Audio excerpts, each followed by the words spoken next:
sacred age of Middle-earth, a tale is told of deeds and beings, a tale of a day when a great shadow will fall across the earth, and ancient sorcerers will lock in mortal combat with the phantoms of the night. Then will the raging war of the rings draw the blood of heroes, and the final destiny of all mankind will be written.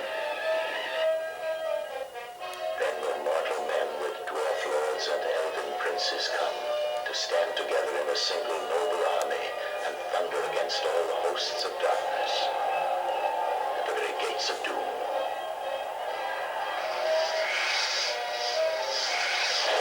This is the legend of Middle-earth as it is written in the hearts of men. It is a world more real than any other, a haunting, forbidden world where innocence can't overcome evil, and a single dream is more powerful than 1,000 realities. This is the magnificent gift of J.R.R. Tolkien left to the human heart, and that fantasy films now brings to the screen. The vision beyond imagination. The Lord of the Rings.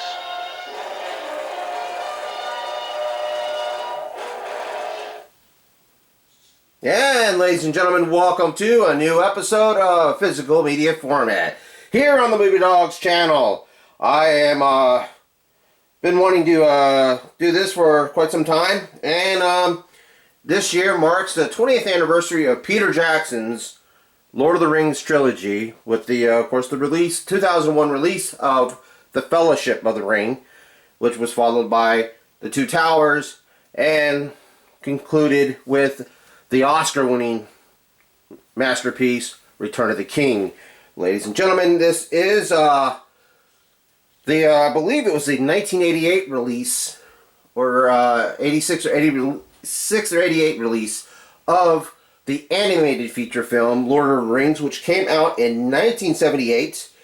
It was directed by animated legend Ralph Bakshi, or Bakshi. I'm probably butchering the band's name. I know what it is, but you have to forgive me. I suck at pronouncing names. But nonetheless, you know, this was the combination of Fellowship of the Ring and the first half of The Two Towers into one film. It was originally planned that they were going to do the second half of The Two Towers and The Return of the King in the next animated film, but sadly that did not happen. Another animated studio took over and made Return of the King, the same company that did the original Hobbit animated movie, which came out before this. Sadly, they're not really connected, but as time gone on, Warner Brothers owns all the rights to these distribution rights to these movies, and they kind of did make some sense to make them. They sell them together in a package on DVD and Blu-ray.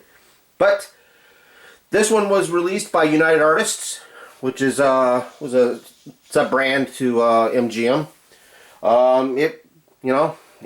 I remember watching this when I was a kid back in the 80s on television, and I was just absolutely floored. I love the poster. Always loved the poster. Always thought about buying it.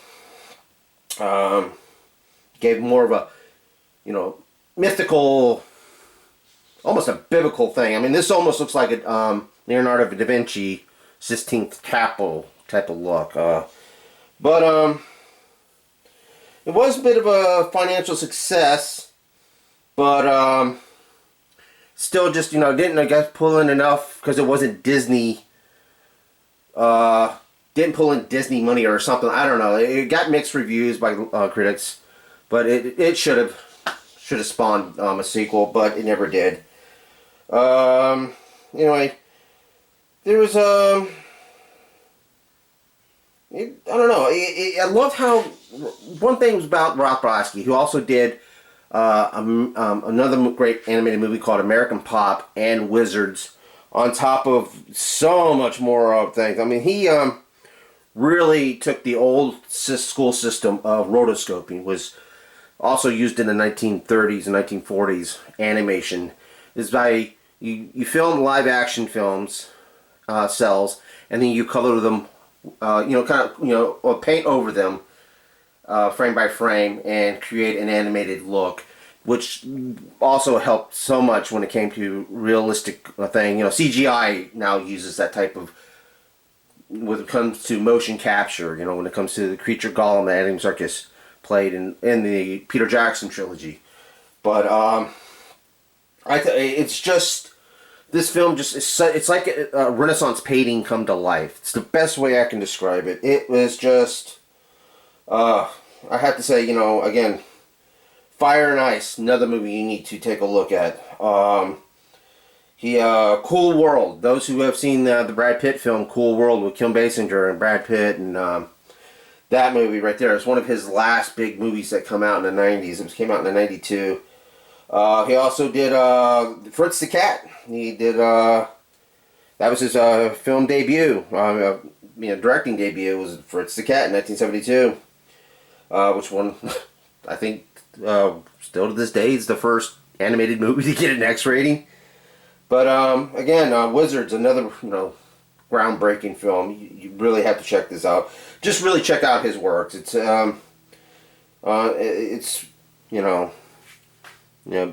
Bakshi, I think it's how to Bakshi or something is the way you pronounce it. But anyway, check out his work. Check out those things. Enough of my babbling on about this film. But again, I said this film is just absolutely wonderful. You can just take a look. I am so mesmerized by this poster. One of these days, I think I'm going to buy it if the wife lets me. But anyway, this is during I think it's I want to say this has got to be at least in the I want to say at least in the late 80s or probably the early 90s or something like that, because Republic Pictures kind of had a little bit of a renaissance back in the day, and so it's probably like a 90s release. You have to forgive me.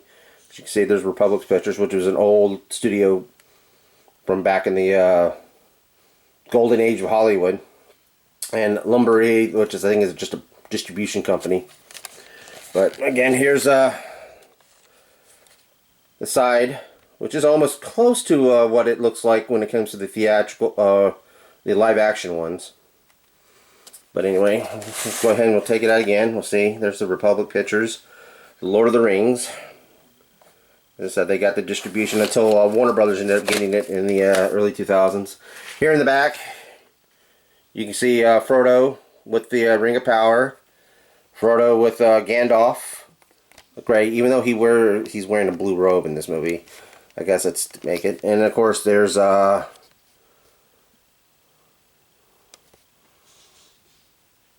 minions of Sauron, the Ring Wraiths. Of course, you got a scene right here that's got the Fellowship. And that scene when they were in the Hell's Deep, not Hell's Deep, but in the Trolls and the Dwarves Caves. And of course, you can see the credits all around here.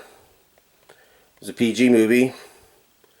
This, as I said, I can't say enough about this film. I mean, it's just, you can see there's the title up on top. But again, this is just, I really have to say, a lot of people don't even remember this film even exists, folks.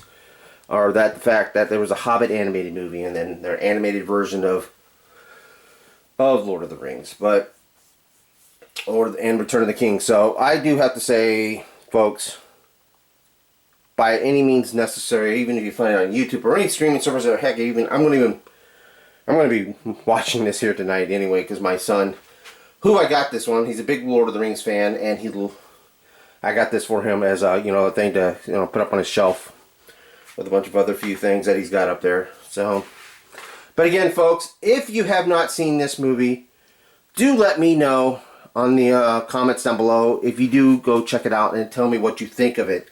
If you have it, what is your fondest memories about it? And what do you remember about it? There's a scene in this animated film with one character, I think it was called Rare Feet. Matter of fact, Peter Jackson matched a shot from this movie into the live action version of Fellowship. So, alright folks, enough of my little mindless babble.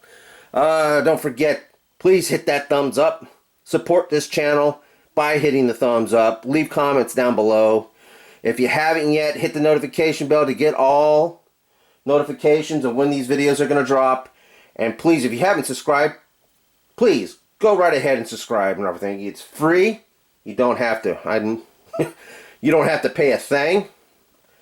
I do this for the love of just doing it. I love talking about movies. I love talking about VHSs and stuff like that. It's just what I am, folks. I'm sorry I don't have too much information on the release of how this thing goes or how many more versions there is. I'm sure there's plenty more other versions before this one. So, but again, when it comes to these type of animations, when Ralph Lasky's animated films, they were hard to come by, even by 1990 standards, because of their controversy. A lot of video stores had bootlegs of a lot of these movies. Heavy Metal, which he didn't do himself, but that movie, and you know, as I said, this film and Fritz the Cats, a lot of them were bootlegged, and the video store owners rented them out just to, you know, get them out there and show people. You know, they did it more or less for their love of that particular film. So, anyway, folks, again, thank you. Thanks for supporting this channel and this show. Don't forget, there's plenty more videos for Season 2 and for Season 1 of physical media formats. Also, check out the Movie Dawgs show. And while you're at it, check out the Doggy Bag playlist as well. Alright, folks, well, that's it for me.